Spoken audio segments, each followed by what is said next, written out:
Peace be upon you, Ustaz. May I ask a question? Please excuse me if my words are poetic or dramatic. Guidance can come from anywhere, whether it's related to danger or happiness. Both are experiencing love and being close to Allah. Is loving someone a good thing that makes us want to be closer to Allah? Thank you, Ustaz. It can be good, it can't. It can be good, it can't. First is the intention. Second is the method. There's always the intention and the method of loving someone for Allah. Right. That's just desire, right? What's new? Desire. So there's desire, irada, there's a will, determination, there's intention accompanied by effort. What's the proof of loving someone for Allah, whether it's out of lust or truly for Allah? So, standards have been established by Allah subhanahu wa ta'ala. What are some of those standards? For example, let's look at Surah Nur, Atibatu al-Thayyibin. Truly good people will have their love directed towards good things that Allah is pleased with. What are some of the signs? Then let's move on to the method. No images of sin emerged from his heart. The object of his love was truly focused on what Allah has permitted to be loved, not for other purposes. For example, I'm so sorry, I'm so sorry. There's so and so, there's so and so. He looked at who so and so was.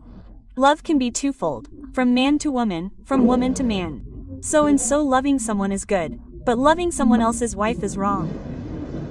Is that clear? So look at the object. It's impossible for a man to say, I love her for Allah's sake, but she's someone else's wife.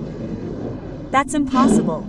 Yes, when love is done for Allah's sake, then Allah's law applies. Who is she? Someone else's wife. Oh my God, it's not allowed. That's not wrong, is it? So it's directed again to the law permitted by Allah subhanahu wa ta'ala. What is permissible? Oh yes, this is a single person, for example. This one who was once someone's wife has ended her iddah period, right? And she didn't wait. Oh Allah, separate her. Oh Allah, separate her, or not. That's not wrong.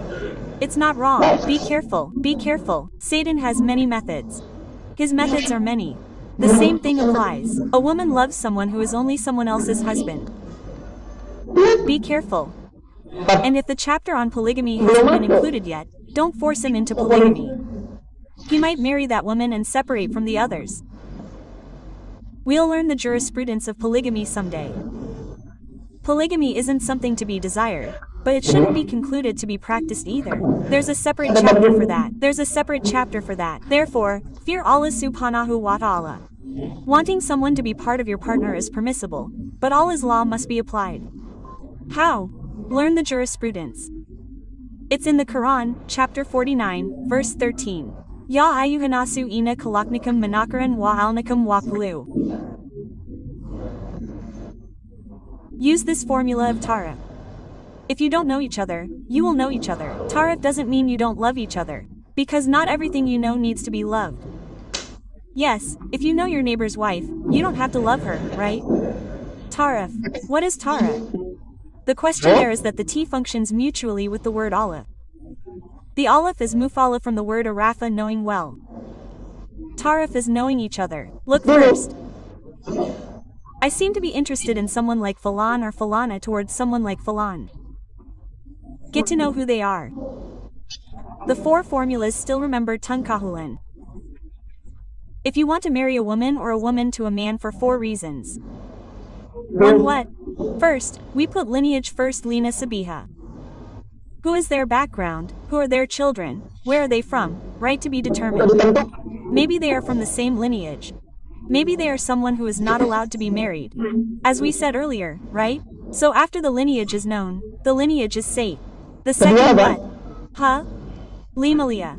The level of ability, yes, in terms of wealth. What is needed to marry that? That's why the Quran, chapter 4, verse 4, was revealed. Wanna sack here. Check to get married. What is needed for a proposal? What are the customs in his place? Yes. Then from there is marumuli, the standard dowry in their place. How much is needed for marriage? It doesn't have to be extravagant, as long as it's met. Luxury is prepared for after marriage. What's the third? Li Jamalia. Yes, That's a relative standard, based on beauty or handsomeness. Now, the beauty referred to here is interpreted again in another hadith, not just in physical terms. That's right, physicality is sometimes related to lineage, but there's another hadith that interprets it as feeling calm when looked at. It definitely brings comfort. Yes, there are faces that are 100% physically beautiful, but 1000% talkative, for example. Those who are comfortable when held, but uncomfortable when talking. It's easy to spend 10 million Indonesian rupiahs, but the zakat on the mall is IDR million, for example. That's a hassle. So maybe someone with an ordinary face looks beautiful on the inside. When you look at them, they feel calm. When you talk, they feel peaceful. That's why people often say that beauty is relative, depending on one's circumstances. Your wife is beautiful to you. Someone else's wife is beautiful to someone else. Don't trade them. Someone else's wife is beautiful to you, but your wife is beautiful to others. That's fatal. Yes, Satan is clever. It usually happens after marriage. Before marriage, your partner was the most beautiful. After marriage, someone else's wife becomes even more beautiful. That's Satan. Yes. The fourth is Ladinia. The fourth is her religion. Use it as a measure. Use what? A measure. Maintain that religion. If her religion is right, she will be lucky in her marriage. So settle on the fourth. So if you ask something like this, measure the fourth after confirming the third. So, the fourth becomes a priority, even if she's beautiful, even if she's handsome, but far from her religion. Aha, that's secondary, so that her religion comes first. Even if her lineage is good, the child of a rich man has a position, but her religion is bad. Don't entrust your child to someone like that, because the disaster will be long. Yes, there was an imam, a companion of the Prophet named Abu Darda. May Allah be pleased with him. He had an extraordinarily beautiful child, so, even the emirs fought over her. In our day, it's the governors and so on. There was a son of an official, a wealthy, high-ranking official, and so on, he proposed. His son was handsome. I asked my mother, ma'am, you've got the son of a prominent figure, handsome, wealthy, with all sorts of assets. He came to your house to propose to your daughter. Was she accepted? Oh my God.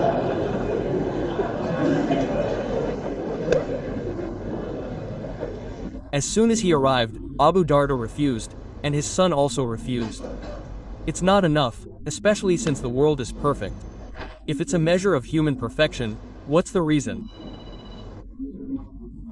I'm worried that your son's busyness has reduced or even eliminated my son's habit of praying at night, which I've been accustomed to teaching him all his life. I'm afraid he'll lose his good deeds.